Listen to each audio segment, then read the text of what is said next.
경주 탑동 식혜골.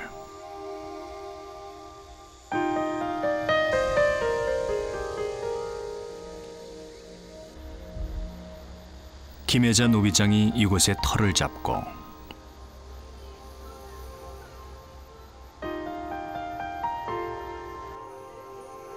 최초로 누비 공방을 연 지도 10여 년이 지났다.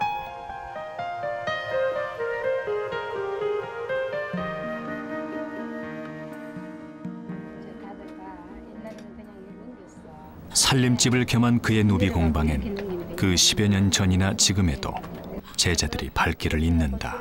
뺏는 거를 잘라내도 괜찮아. 무슨 말인가 알겠어? 네네. 이거를 일단은 잘라내고 누비는 옷감에 솜을 넣고 일정한 간격으로 바느질 하는 것을 말한다. 미끈하게 되거든. 하지만 정작 바느질만으로는 시작할 수 없는 것이 누비다. 누비 바느질의 시작. 그것은 옷을 짓는 데서부터 출발한다. 그래서 누비는 시작부터 마무리까지 내 손을 들여야 하는 작업이다. 땀행 그 밑에 2mm 정도 밑에서 시침하죠 지금. 그런 탓에 이론으로는 터득할 수 없는 것이 누비 바느질 과정이다. 네, 그러면 이걸 좀 빼내고 경험에 의한 나의 것, 또 빠진다고 막 그것을 세상에 내어 나누는 나의 것. 안에 게 안 빼지도록 하고 이게 다 빼도 상관없어요. 삭 없어도 되는 거 처음 보이게. 잡고 이렇게 하니까 이렇게 하고. 그것이 김혜자 노비장의 애착이다. 네, 선생님께서 가장 지금 중점 많이 여태까지 두신 거는 딱 두 가지거든요. 교육, 그리고 이제 누비에 담긴, 교육에는 누비에 담긴 정신을 또 알려야 한다는 또 선생님 확고한 신념이 있으시기 때문에 교육하고 선생님 작품 활동. 선생님이 항상 끈을 이렇게 연결을 해주셔서 저희들이 멀리 있어도 항상 여기에 제가 하다가 이렇게 모르는 것은 항상 선생님이 와서 질문을 할 수 있고 또 제가 하던 방법하고 또 선생님이 하시는 방법하고 너무 다를 수도 있거든요. 그러니까 선생님이 너무 쉽게 잘 이렇게 이해되게끔 하셔서 너무 감사하죠. 안으로 들어가는 게 두 개를 쓰니까. 장인과 명인이란 세상에 내 쓰임새를 퍼뜨리는 시방과 같은 것이다.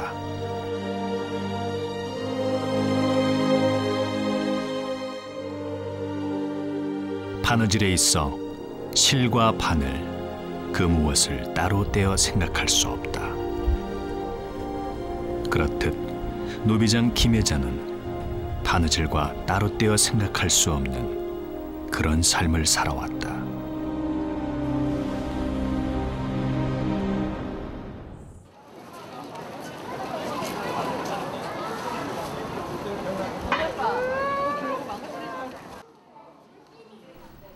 지난 9월 인사동에선 2011 중요 무형문화재 기능보유자 작품전이 열렸다. 무형문화재의 올바른 전승과 원형 보존을 위한 중요 무형문화재 보유자 작품전. 이는 문화재청과 한국문화재보호재단이 1973년부터 개최해온 것으로 38년의 역사를 잇고 있다.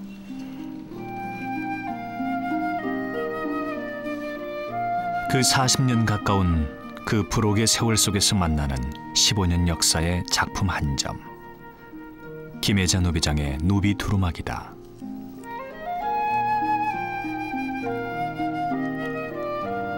흐르는 물같이 평온한 누비선은 원단이 머금은 색과 조화를 이루고 있다. 그 조화로움은 자소를 능가하는 기품을 지니며 한 땀의 어긋남도 없는 바늘선은 명인만의 경지를 고스란히 드러내고 있다. 하지만 누비는 명인의 작품 이전에 엄연한 우리의 생활의복이었다. 지금도 쉽게 볼 수 있는 생활의복, 그 대표적인 것이 승복으로 많은 이들에게 성철 스님의 옷으로 알려진 바로 그 승복은 누비 두루마기다. 승복으로만 알려진 누비 옷은 조선시대엔 방한용으로 유행했던 최고의 패션이었다.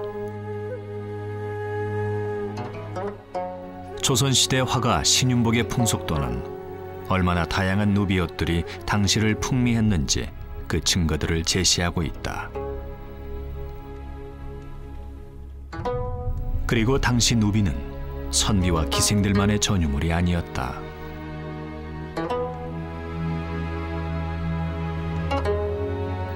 각종 행사와 절기에 궁중물품 기록 문서인 발기중, 순조의 세자 시절 혼례 물품을 기록한 이모년 가래 발기는 다양한 누비 옷들이 애용됐음을 보여준다. 다만 우리 기억에서 잊혀졌을 뿐인 다양한 누비들. 하지만 그 명칭들은 조선시대 중국어 단어집에도 실려 있을 만큼 조선과 중국을 넘나들며 각광받던 의복이었다.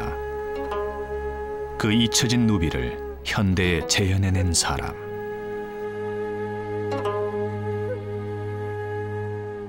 그가 일평생 반지라고는 골무밖에 끼어본 적이 없는 손누비의 장인 김혜자다.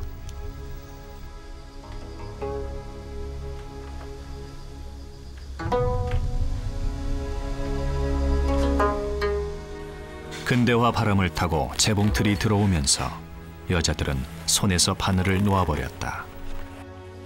누비는 그렇게 명맥이 끊긴 채로 100년이 흘렀다. 올튀기기는 누비장 김혜자가 그 누비를 재현해낼 수 있게 한 이유였다. 오를 하나 잡고 당겨서 어긋지게 하는 방법이에요. 그러니까 이제 바느질을 하는데 이 누비라는 게 선을 줄을 쭉 누벼야 되니까 선이 없으면 누비기 힘들잖아요. 그래서 그 선을 표신하게 하는 방법이 이렇게 오를 하나 튕겨서 잡아당기면은 조직이 어긋나면서 뚜렷한 선이 하나 보여요.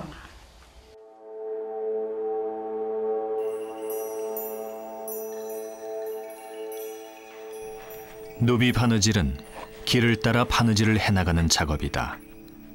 옷감의 선이 바로 그 길이다.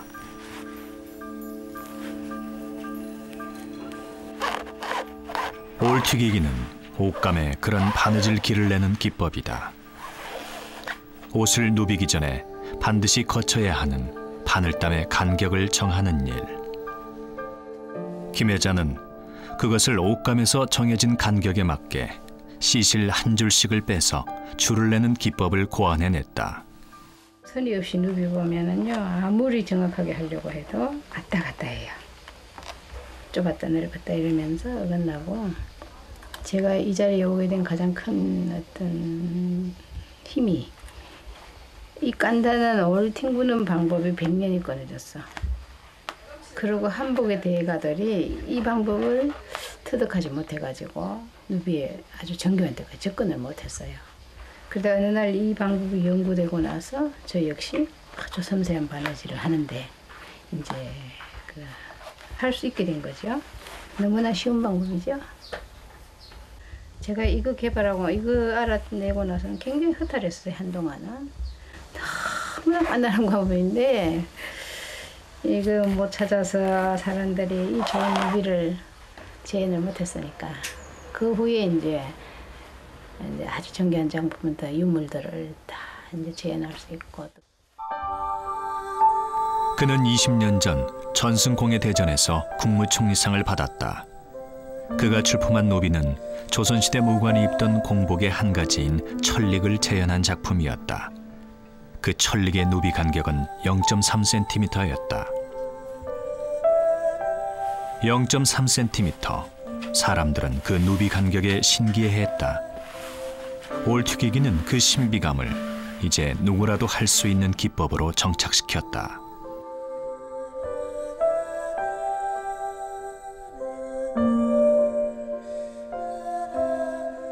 김혜자는 누비의 명인이다. 그 누비 바느질을 하기 위해선 필히 거쳐야 하는 것이 옷을 짓는 일이다. 그 첫 작업이 몸의 치수에 맞게 재단하는 작업이다. 치수에 맞게 옷감을 자를 재단선과 옷 솔기 가운데 접혀 들어가는 부분인 시접선까지 정해지면 재단이 마무리된다.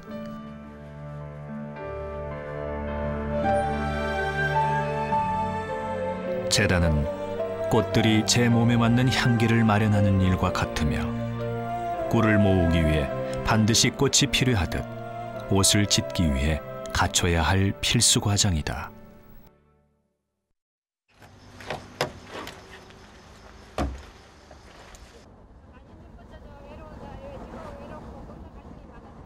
그렇게 옷을 짓는 일. 노비장 김혜자는 그 모든 과정을 누구의 손도 빌리지 않고 직접 해왔다. 하지만 그런 그에게도 한 가지 예외가 있다.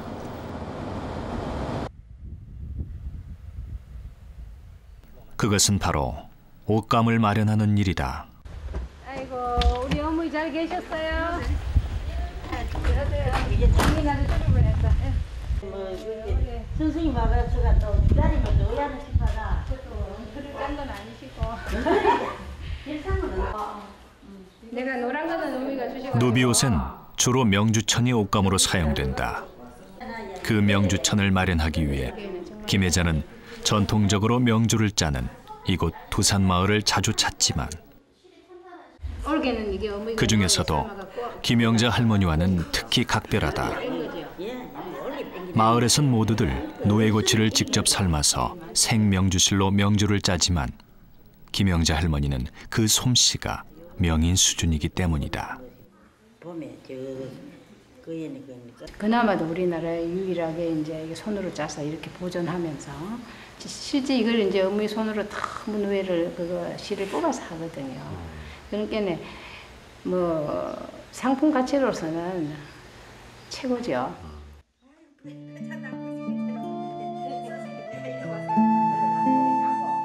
전통을 이어 간직할 무엇이 아니라 박물관 유물쯤으로 생각하는 요즘. 그래도 김영자 할머니에게 배틀은 삶의 반려자였고 몸의 일부였다. 어머니는 배틀가 노래하세요. 할 수만 있다면 위에 시주를 담은 북을 날줄과 날줄 사이로 넘겨가며 바디를 내려치면 한 올 한 올 시줄과 날줄로 엮인 명주실은 명주천이 된다. 명주짜기는 그렇게 엮인 명주실의 촘촘함으로 비교되는데 김영자 할머니 명주는 그 촘촘함에서 월등하다.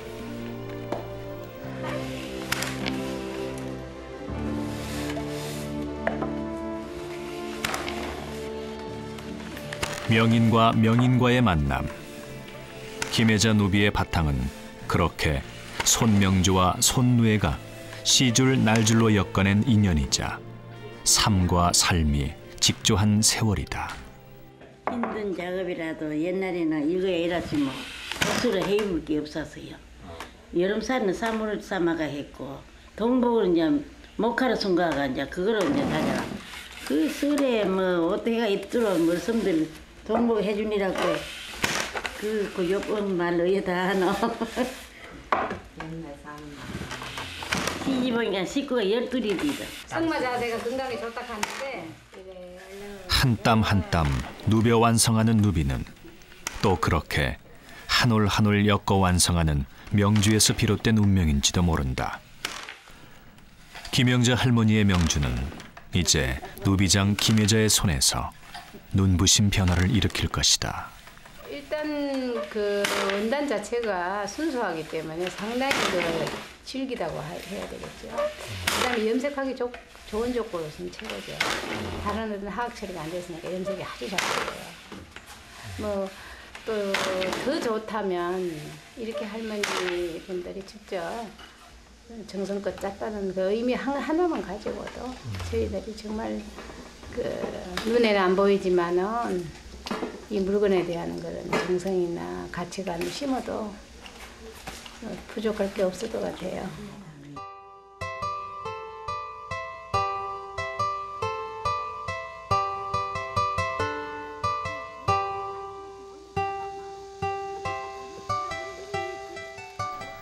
채반 하나씩 챙겨들고 일바지 차림으로 밭일 가는 이 길도 올해는 마지막일 것이다.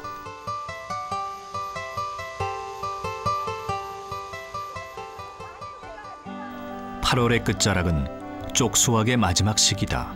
그럼 이렇게 쭉쭉 훑으면 되네. 쭉쭉 훑으면 돼. 그러고 이런 거는 작고 요렇게 마디 요런 데가 잘 끊어지거든. 그리고 오래된 잎이 색소가 있어.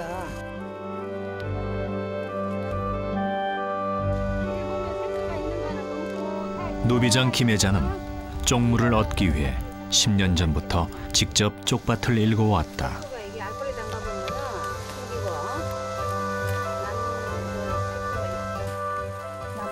숨기고 화학 염색으로는 불가능한 것이 유물 재현이다.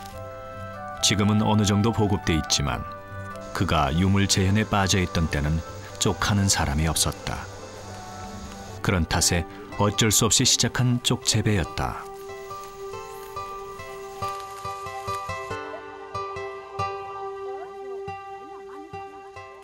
이파리 자체는 그 녹색 기운이지만은 이 안에 들어있는 녹색 안에 그 어떤 이렇게 분자가 있어, 붙어 있어. 그래서 녹색은 삭히면은 분해가 돼서 사가서 없어져 버려요.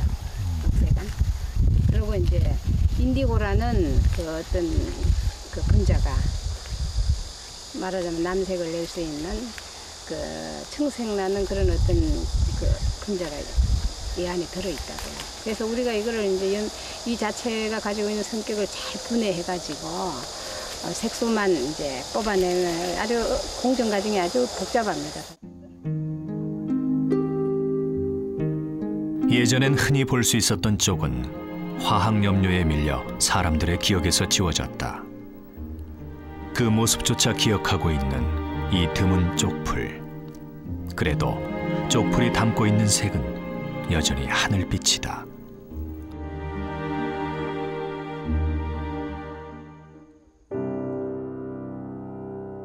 갓 채취해 분쇄한 쪽풀을 짜낸 쪽물은 아직 초록빛을 띠고 있다.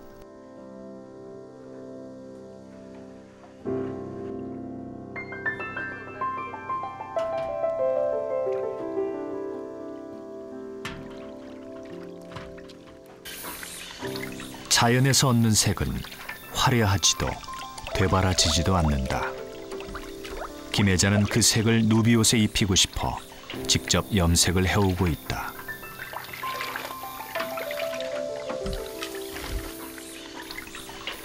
쪽풀에서 색소를 뽑아내 천에 물을 들이는 일은 까다롭고 손이 많이 가는 과정이다. 물 안에 색소가 골고루 흔들어지면서 천에 골고루 잘 먹이기 위해서 그렇게 하는 겁니다.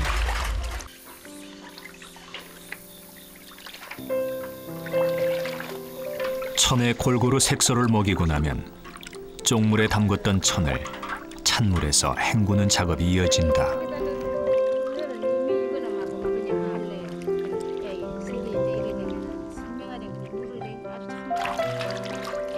이때 얼룩이 지지 않고 골고루 색소를 먹이기 위해선 빠른 손놀림이 요구된다. 이러한 과정들을 거치면 초록색에 숨겨졌던 쪽풀 본디의 색이 제 모습을 드러낸다. 비로소 하늘빛이 깨어나는 것이다.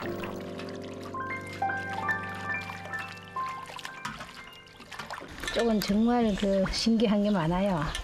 왜냐하면 쪽물 자체가 사람의 마음을 읽어서 사람이 뭐 부정한 사람을 하거나 또 불안한 마음으로 하거나 뭐 이럴 때 말 그대로 쪽물이 깨어나질 않아요. 그래서 우스운 이야기 같지만 실제 그렇습니다.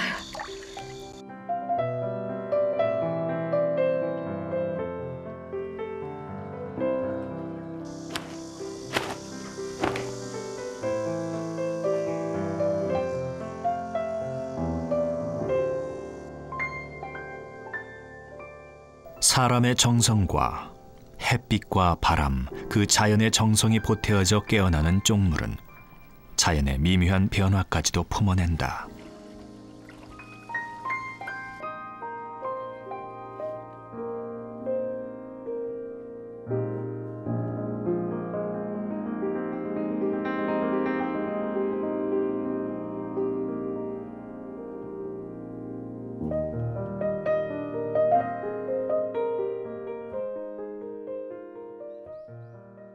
우리가 말하는 소위 아름다움의 극치, 자연의 순수함, 또 자연의 위대함 이런 거를 이런 이제 천년 염제를 하면서도 많이 느끼죠.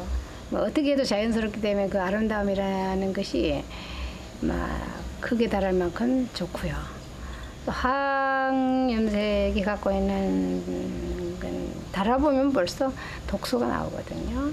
손끝이 이렇게 천마디 다르면 다 갈라지고 이랬었어요. 옛날 천년염색 안 하고 바느질 할 때는. 근데 지금 뭐 천년염색은 아무리 바느질을 천을 달아도 손끝이 갈라지는 법도 없고, 또 그 천년염색이 가져온 향기 같은 게 이런 게 이제 염제에 따라서 있잖아요. 뭐 향기들이 다양하게. 그러니까 명쾌하지요, 일할 때도. 그 명쾌함의 또 한 가지. 쪽풀과 함께 천연염색을 대표하는 홍화염색이다.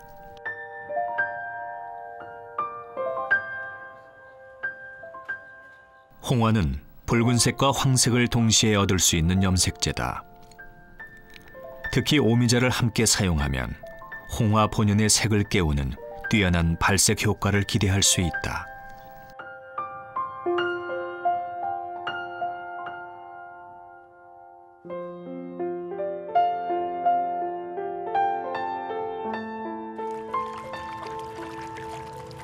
홍화염색은 양잿물이 보조제로 사용된다. 때문에 고무장갑을 착용해야 한다. 잇꽃으로도 불리는 홍화는 쪽과 함께 진즉에 천연염색제로 사용돼 온 친숙한 염색제다.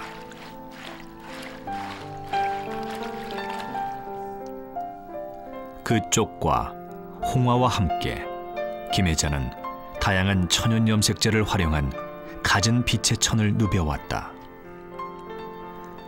누비옷에 색을 입히는 일, 김혜자는 그것으로 세월 저편에서 걸어와 오늘에 만나는 이 땅의 문화를 본다.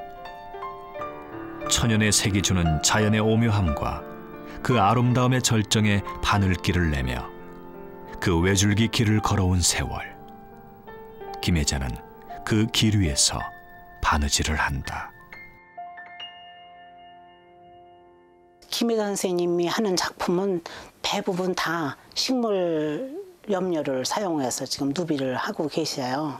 우리가 백이민족이라고 하지만 그런 우리가 좋아하는 오방색이라든지 이런 색상들이 남아있기 때문에 화학 염료가 비교될 수 없을 만큼 그런 오묘한 색상이 있습니다. 화학약품으로 염색한 옷감보다는 우리의 색을 찾아서 우리의 기법으로 만들 때 누비 문화는 한층 더 한국적인 전통적인 문화로 재탄생될 수 있을 것 같습니다.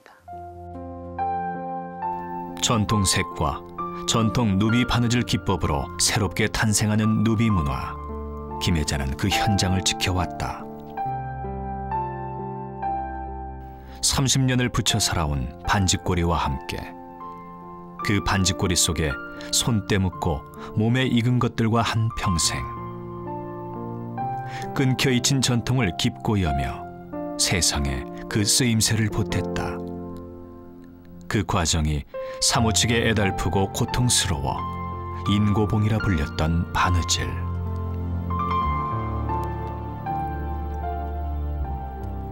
김혜자는 바느질 중에서도 모질다는 손누비의 명인이다. 그는 잘하려 하지도 빨리 하려고 서둘지도 않는다.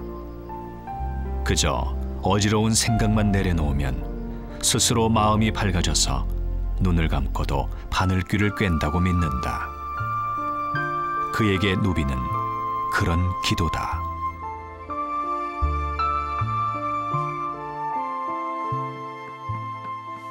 그 기도 하나가 솜놓기 과정이다. 솜놓기 과정은 안감과 겉을 마르고 난 후 안감 쪽에 솜을 대는 과정을 이른다. 이때 옷을 입었을 때 고운 태가 나도록 뭉친 솜이 없도록 잘 펴고 옷감에 맞게 솜을 정리한다. 누비장 김혜자. 그가 누비에 관심을 두기 시작한 것은 20살 무렵이었다.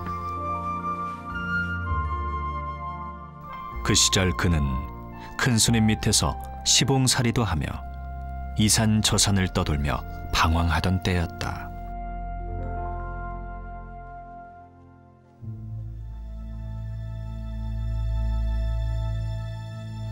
경남 양산에 자리 잡고 있는 통도사.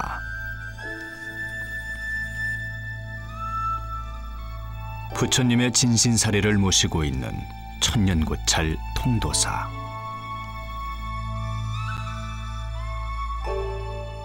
이곳을 김혜자 누비장이 오랜만에 다시 찾았다.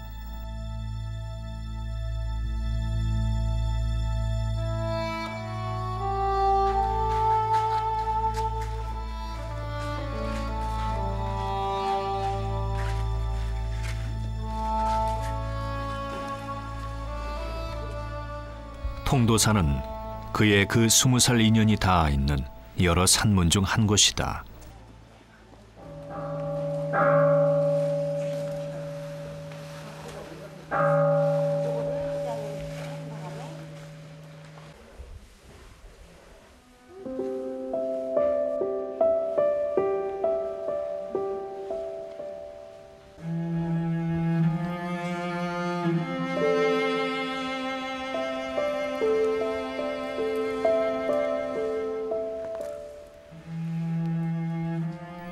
그 20살 무렵 그는 한복 짓는 일을 배우고 있었다.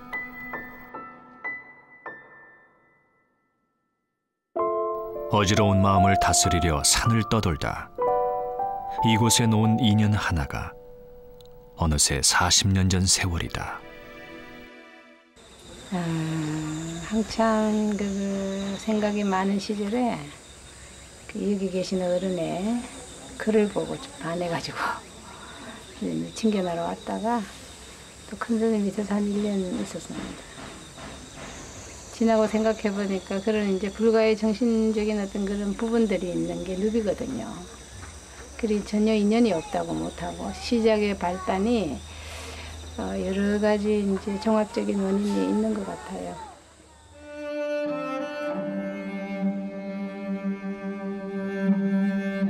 사람의 한 생도 나무와 같아 숱한 가지 때문에 자란다.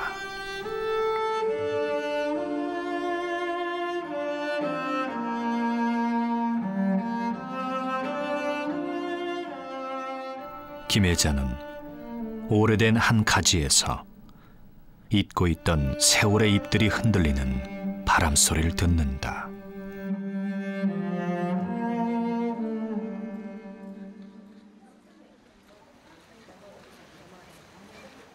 제가 그때 27이에요.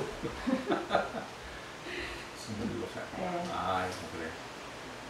그때 이제 그러다가 그때 내가 이제 서울에 그 비정부장 네. 그거 한다고 이제 소임을 명경심한테 맡기고. 김혜자는 통도사 경봉스님의 시봉을 살았다. 부산에 어디 있는데 지금 왜 사는지 모르겠어. 어디 작년... 원룸 하나 돼가지고. 네. 그 전에는 각성 스님. 통도사 주지인 원산 스님은 그 당시 경봉 스님을 모시던 시자 스님이었다. 연락에 오셨다가 한 자리 이렇게 같이 차시면서도 저희시는 분이었어요. 그것도 참 운명이 희한한 운명이야. 보살님이 굉장히 명랑하고 네. 또 이 몸이 새빨라. 몸이 빠르고 그러고 보면 이제 판단력이 이제 정확한 것 같고 그 아는 스님들이 젊은 스님들이 있고 또 신도들이 많이 왔다 가는데 거기서 말 안 듣고 그 베개 내기가 쉽지 않잖아요. 그렇잖아. 그렇죠. 그걸 이제 그것도 천연 몸으로 있었으니까 이제 대단 보통 사람은 아니라고 봐야지. 예? 보통 사람은 아니라 이렇게 봐야.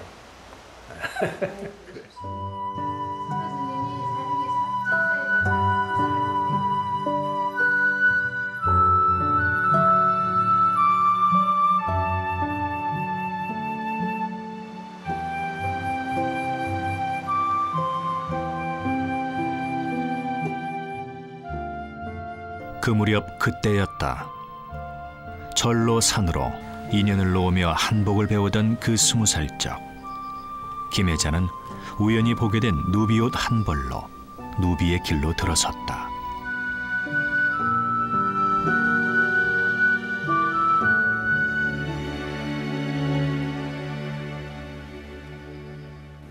누비를 하기 위해서 솜을 넣는 작업인데요. 재봉한 홈질난 극감과 안감에 지금 솜을 막 붙이는 겁니다.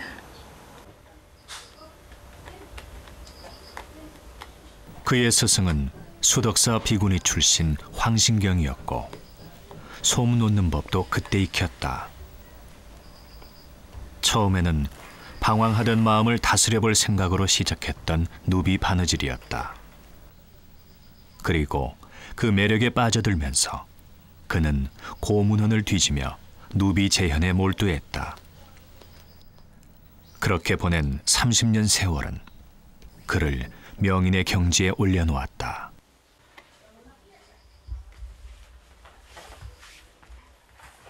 하다 보니까 이제 작업 과정이 상당히 단순해가지고 저한테는 매력이 있더라고요. 그러나 가장 단순한 작업을 반복해서 계속 하기라는 것이 사람들한테는 가장 큰 어려움인 것 같더라고요. 저 역시 이제 쉬운 거니까 금방 알 수 있고 금방 할 수 있으니까 그 다음부터는 생각이라는 게 정리가 안 되지요. 이미 할 수 있는 거는 다 됐기 때문에 여기에 마음이 쏟기는 게 아니고 다른 망상들이 많이 들어오거든요. 그래서 이제 스스로 제 안에 일어나는 그 번뇌나 망상들을 보게 되니까 그것을 들고 놓고를 이렇게 계속 아차 또 내가 쓸데없는 망상을 했구나 하고 또 다시 바느질로 돌아와가지고 이렇게 바느질을 할 줄 아는 건 이것만 계속 여기 집중이 안 되는 거거든요. 생각이라는 게 여기서 떠나버리거든요. 할 수 있게 그냥 움직이기만 해도 되는 거니까 행위는 몸은 움직이고 생각은 이제 온갖 번뇌를 다 일으키지 않습니까? 거기서 사람들이 이제 어려워하는 것 같아요. 그래서 결국은 자기 자신과의 싸움인 것 같아요, 이게. 본격적인 누비 바느질을 위한 작업은 솜을 옷감에 고정시키는 작업이다.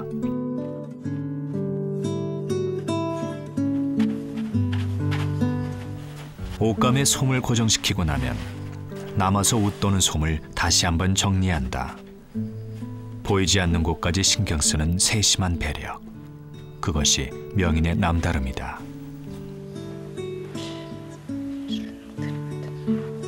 옷의 안쪽까지 마무리되면 그 다음은 시침질 과정으로 이어진다.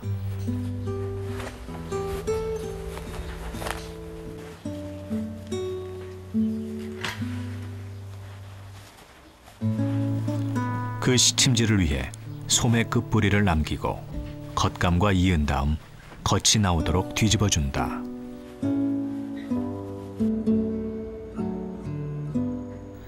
그렇게 뒤집은 옷은 비로소 제 형태를 갖추게 된다. 그 다음 과정은 뒤집어서 형태가 완성된 옷에 겉감과 솜을 함께 시침질하는 작업이 기다린다. 제대로 된 누비 바느질을 위해선 천이 구겨지거나 접힌 부분이 없어야 한다. 따라서 솜의 끝까지 세심하고 꼼꼼한 시침질이 필요하다. 이렇게 완성된 누비 옷은 세탁에도 형태가 변형되지 않고 원형을 유지할 수 있게 된다.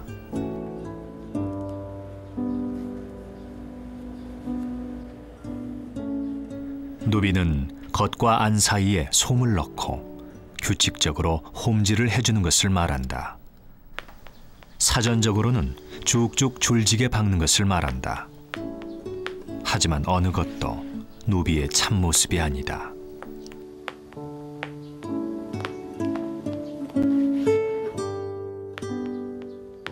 김혜자에게 누비는 기도다. 그에게 있어 옷이란 남복이 좋으라고 입는 것이 아니라 그 안에 정성을 가득 담아 기도하듯 입는 것이다. 기도하듯 짓고 입는 옷. 김혜자에게 누비란 그런 것이다. 옛 여인들은 전쟁터에 나가는 남편에게 누비옷을 지어 입혔다.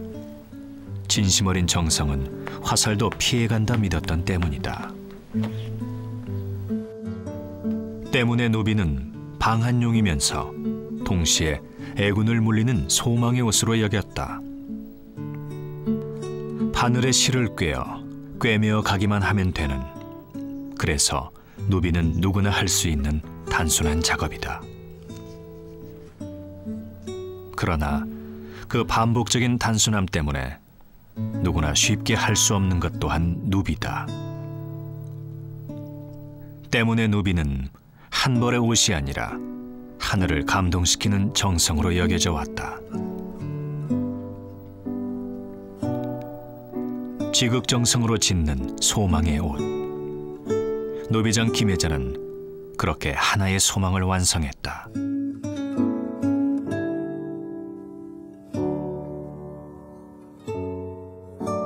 한 땀도 건너뛸 수 없는, 그래서 한 땀의 어긋남도 없는 김혜자의 바느질 선은 물 흐르듯 자연스럽다.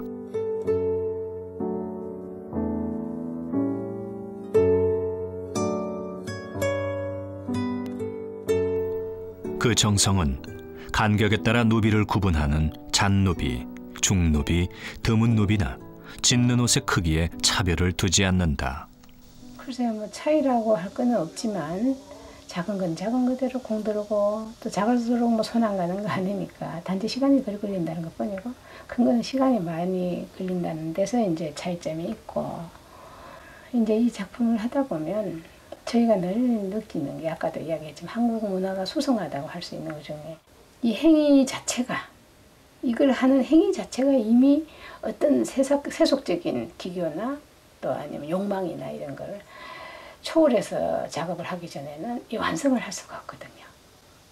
그래서 마음을 어떻게 지어가느냐가 굉장히 중요하다고 저는 생각합니다. 왜냐하면 옷을 하면서 무슨 온갖 망상을 다 한다면 그 옷에 대해서 어떤 여운이 남겠습니까? 역시 작가의 마음이 담겨지는 거기 때문에 작가의 마음 상태가 어떻게 정리되어 있느냐에 따라가 이 작품의 내면의 세계가 달라진다고 생각하거든요. 그리고 또 우리가 단순한 행위를 계속 하다 보면 굉장히 더 단순해지면서 사물을 직관할 수 있는 힘이 생기거든요.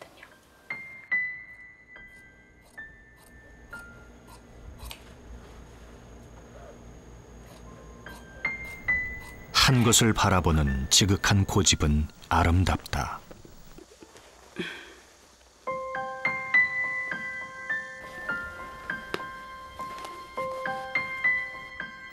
그래서 사람들은 그 고집으로 지어낸 그의 작품 앞에 서면 울먹인다. 한 곳을 바라보는, 기도하는 손. 노비장 김혜자는 그 손으로 바느질을 한다. 그리고 그는 끝모르게 이어지는 단조로운 반복이 지극한 아름다움일 수 있음을 깨닫게 한다.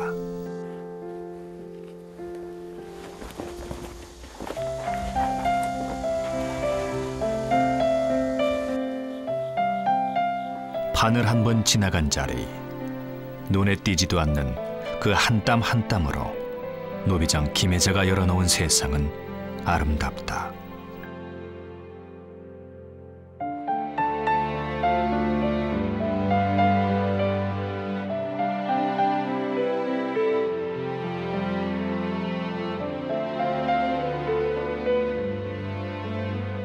다만 자연의 손을 빌렸을 뿐 가장 단순한 바늘만으로 완성한 그의 작품들.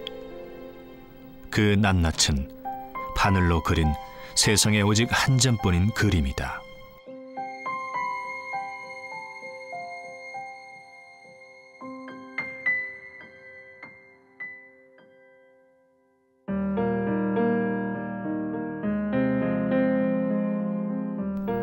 노비장 김혜자는 그 모두를 기교도 멋부림도 없이 오로지 정성과 인내로 피워냈다. 퀼트는 옷감 자체가 아주 화려한 문양이 있는 면직물이나 모직물 같은 걸 사용했기 하고 또 거기에 뭐 직선이나 곡선이나 바느질선이 다양하게 나타나기 때문에 굉장히 화려하지만 반면 우리 그 전통 누비는 명주라든지 또 단색의 옷감에다가 직선으로만 누볐기 때문에 그 바느질선이 도드라지게 나오는 그런 것의 그 차이를 보이고 있습니다. 누비 옷은 옷이라기보다 정성을 입는 거예요. 그래서 그런 가족 간의 그런 어떤 사랑, 정감 이런 것도 느낄 수 있고 그 누비 옷 하나에 드는 그 공력이 매우 어렵기 때문에 그걸 입는 사람은 그런 그 부모의 그런 소중함도 알고 사랑도 느끼게 되고 이렇게 되죠. 2003년 김혜자는 누비 작품을 들고 국제 퀼트 박람회에 참가했다. 세계의 바늘쟁이들이 모인 자리였다. 그 세계적인 작가들이 누비를 보더니 다 울었다. 누비는 서양 퀼트와 달리 재주를 담지 않는다. 누비가 담는 것은 그 사람의 마음이다. 그들이 본 것은 누비의 그 마음, 바로 진정성이었던 것이다.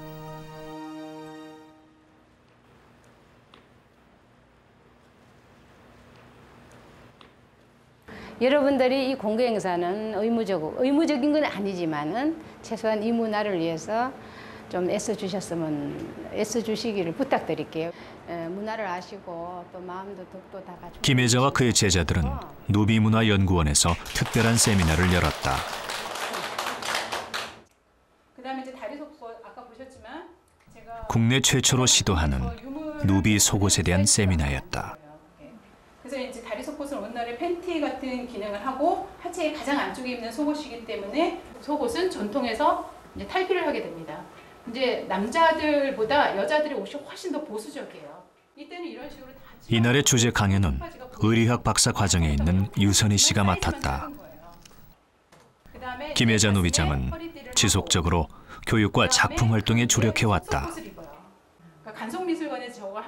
그것은 누비에 담긴 정신을 세상에 알리는 동시에 그 정신을 작품에 담고자 함이었다.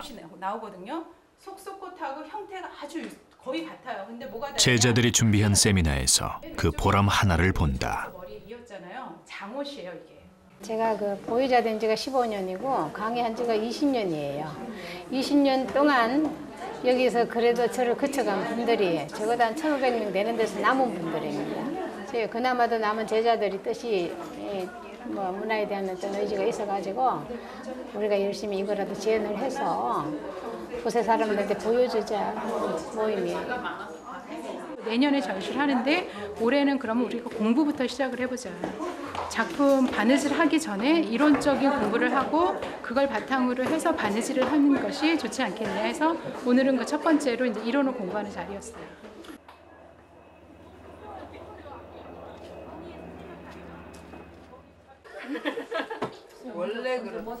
세미나 뒤풀이는 이야기 파티다. 이제 제자들은 각기 구역별로 누비 문화원을 운영하고 있다. 그는 스스로를 제자들의 스승이라 생각지 않는다. 그 모진 인고봉을 나눠준 동지일 뿐이라 여긴다. 하지만 제자들에겐 그런 마음까지도 스승인 그다. 김혜자 선생님은요, 우리 만날수록 우리한테 많은 그런 정신력을 많이 가르쳐주고 계시는 분이신 것 같아요. 그리고 또 많은 그런 어려움을 극복해야 되는 게 많이 있거든요.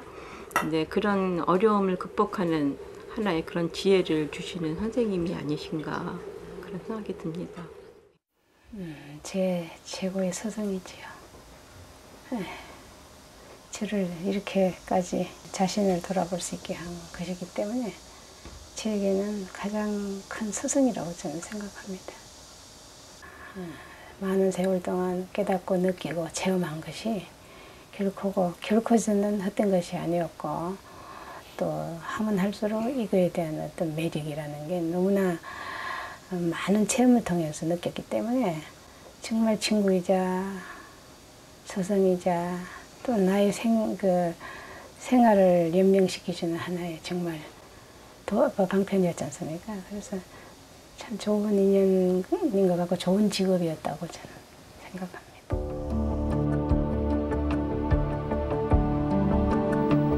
40년 세월, 애오라지 바늘 한 땀으로 길을 내어 그 길을 따라 걸어온 사람. 어제의 한 땀을 걸어 오늘을 만났듯 오늘의 한 땀을 따라 내일을 잇는 한 사람. 그 40년 인고봉의 바늘땀을 따라가면 지극함으로 피어나는 누비의 아름다움 한 다발 만나게 된다.